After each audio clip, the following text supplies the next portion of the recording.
Magandang umaga. Second day namin ngayon dito sa Tundol and napakaganda nga naman ng sunset along the beach. Oh.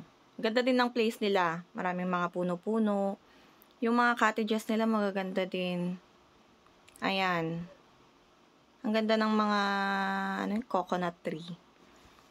And after that, nag-prepare na kami ng breakfast habang nagkukwentuhan tong mga boys sa mga ganap nila kagabi. Ang saya-saya nila.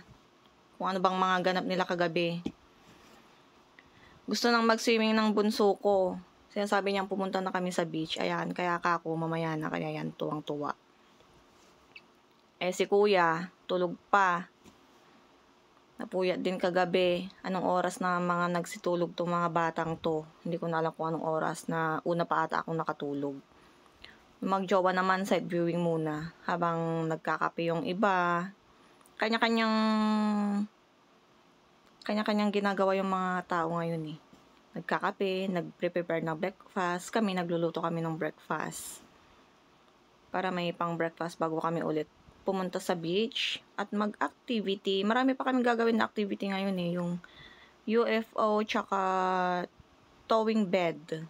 Ayan. Try nyo yan pag pumunta kayo dito. Napaka-accommodating din ng may-ari nitong tinuluyan namin dito sa Tundol.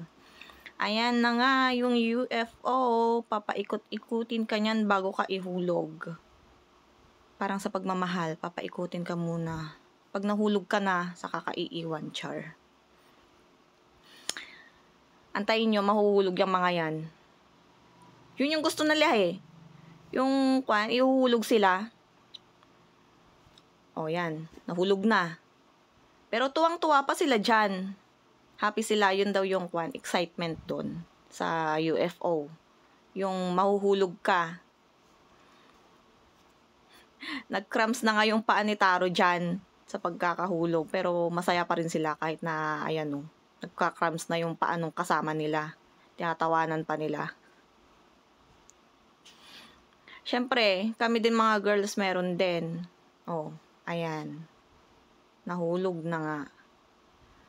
At para kaming nirescue dyan, nahila-hila kami, papunta sa Pampang. Pero mas nag-enjoy ako dyan sa paghila sa amin. After that, the two-wing bed na. Ayan. Ang ganda yan, two-wing bed.